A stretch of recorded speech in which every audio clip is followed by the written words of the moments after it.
بلوچ مائیں، شرباکوف اور maxim Gorky.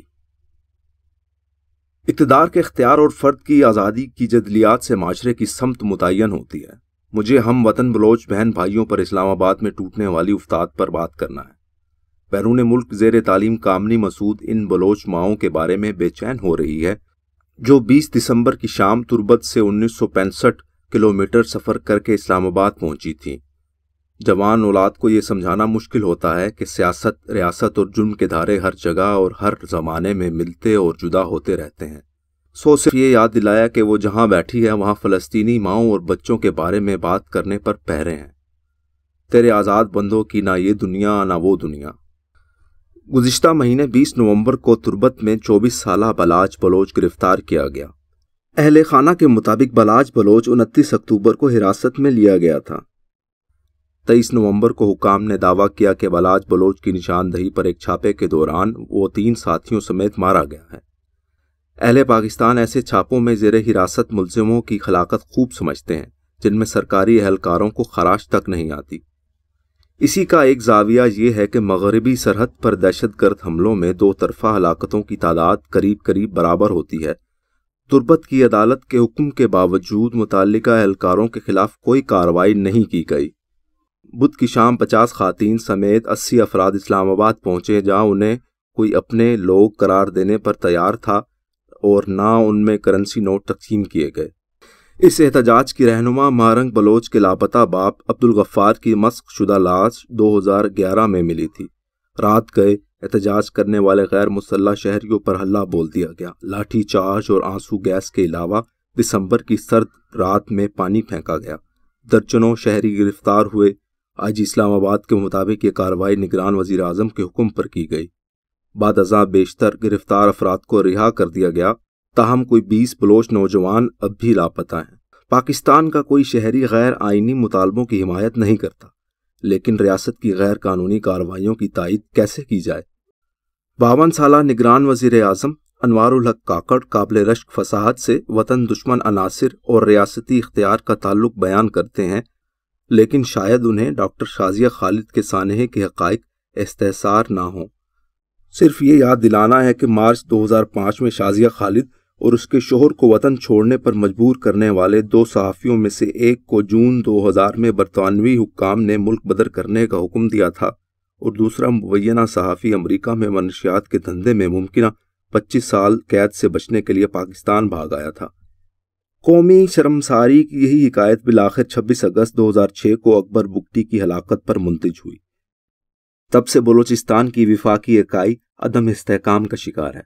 Chaudhry شجاعت کی مصالحت کاری کام آئی اور نہ یوسف رضا گیلانی کا آغاز حقوق بلوچستان کامیاب ہو سکا۔ شہباز شریف نے تو صاف کہا تھا کہ وہ متعلقہ حکام سے بات کریں گے۔ البتہ لاپتہ افراد کا کمیشن سینکڑوں لاپتہ افراد کو بازیاب کرانے کا دعویٰ کرتا ہے، لیکن یہ نہیں بتاتا کہ یہ افراد کس غار میں مراقبہ فرما رہے تھے۔ اپنی بے دستو پائی کی یہ حکایت یہیں تک بیان ہو سکتی ہے۔ آئیے سوویت یونین کے ایک اہلکار اور پھر ایک ادیب کا کچھ ذکر رہے تاکہ ایک غیر جواب دہ حکومت میں قلمکار اور سرکاری اہلکار کے کردار میں فرق سمجھا جا سکے۔ الیگزینڈر شرباکوف 1918 میں کمیونسٹ پارٹی کا رکن بنا۔ 1934 میں یونین آف سوویت رائٹرز کا رسمی سربراہ میکسم گورکی تھا، لیکن اصل اختیار شرباکوف کے پاس تھے جس نے زندگی میں ایک تخلیقی سطر نہیں لکھی تھی۔ یہ شخص سوویت روس میں چھپنے والی ہر تحریر سینسر کرتا تھا۔ 1941 میں شرباکوف ماسکو کمیونسٹ پارٹی کا سیکریٹری اور پولیٹ بیورو کا امیدوار رکن تھا۔ مسلح افواج کے سیاسی شعبے کا سربراہ تھا۔ محکمہ اطلاعات کی ذمہ داری اس کے پاس تھی۔ دوسری عالمی جنگ میں ماسکو کا طاقتور ترین شخص اور سخت گیر منتظم شرباکوف بے تحاشا موٹاپے کا شکار تھا۔ ہمہ وقت ساغر بدست شرباکوف ایک روز سوویت یونین کا سربراہ بننا چاہتا تھا۔ جنگ ختم ہونے کے صرف ایک روز بعد شرباکوف کام، غصے اور رگوں میں دوڑتے مایہ طرب انگیز کی زیادتی کے ہاتھوں اچانک مر گیا۔ میکسم گورکی اشتراکی حقیقت پسندی کا نشان سمجھا جاتا ہے، لیکن اکتوبر انقلاب کے بعد اس کے بولشوک حکمرانوں سے تعلقات خراب ہی رہے۔ لینن کا نام سنتے ہی گورکی پھٹ پڑتا تھا کہ اس کے سر میں اقتدار کا خناس سما گیا ہے۔ لینن اور دیگر بولشوک رہنماؤں کے بارے میں گورکی نے کہا تھا یہ لوگ آزادی اظہار کے دشمن ہیں اور اندھادھند گرفتاریوں سمیت ہر طرح کا جرم کر سکتے ہیں۔ خود لینن بھی گورکی پر سخت تنقید کرتا تھا۔ بالآخر گورکی نے ستمبر 1921 میں جلاوطنی اختیار کر لی، جہاں وہ سوویت حکومت کے عوام دشمن جرائم کے خلاف آواز اٹھاتا رہا۔ یوکرائن قحط کے بعد اسٹالن کو ریاستی پروپیگنڈے کے لیے گورکی کا سہارا چاہیے تھا۔ ادھر اٹلی میں مسولینی کی فسطائیت عروج پر تھی۔ 1932 میں گورکی کو بہلا پھسلا کر سوویت یونین واپس لایا گیا۔ اب وہ اسٹالن کی گرفت میں تھا۔ کبھی ایک ادیب کی رہائی کے لیے کوشش کرتا تو کبھی کسی شاعر کی نظم نظر انداز کرنے کی درخواست کرتا۔ کروڑوں روسیوں کے قاتل اسٹالن کے لیے ایک بوڑھے ادیب کا قتل کیا مشکل تھا، لیکن گورکی دنیا بھر میں بائیں بازو کے لیے اشتراکی ادب کا سرکاری استعارہ تھا۔ جون 1936 میں اپنے بیٹے کی مشکوک موت سے نڈھال میکسم گورکی نمونیے سے مر گیا تو اسٹالن نے سکھ کا سانس لیا۔ شرباکوف اور گورکی کے سفر حیات کی تفصیل کتابوں میں موجود ہے۔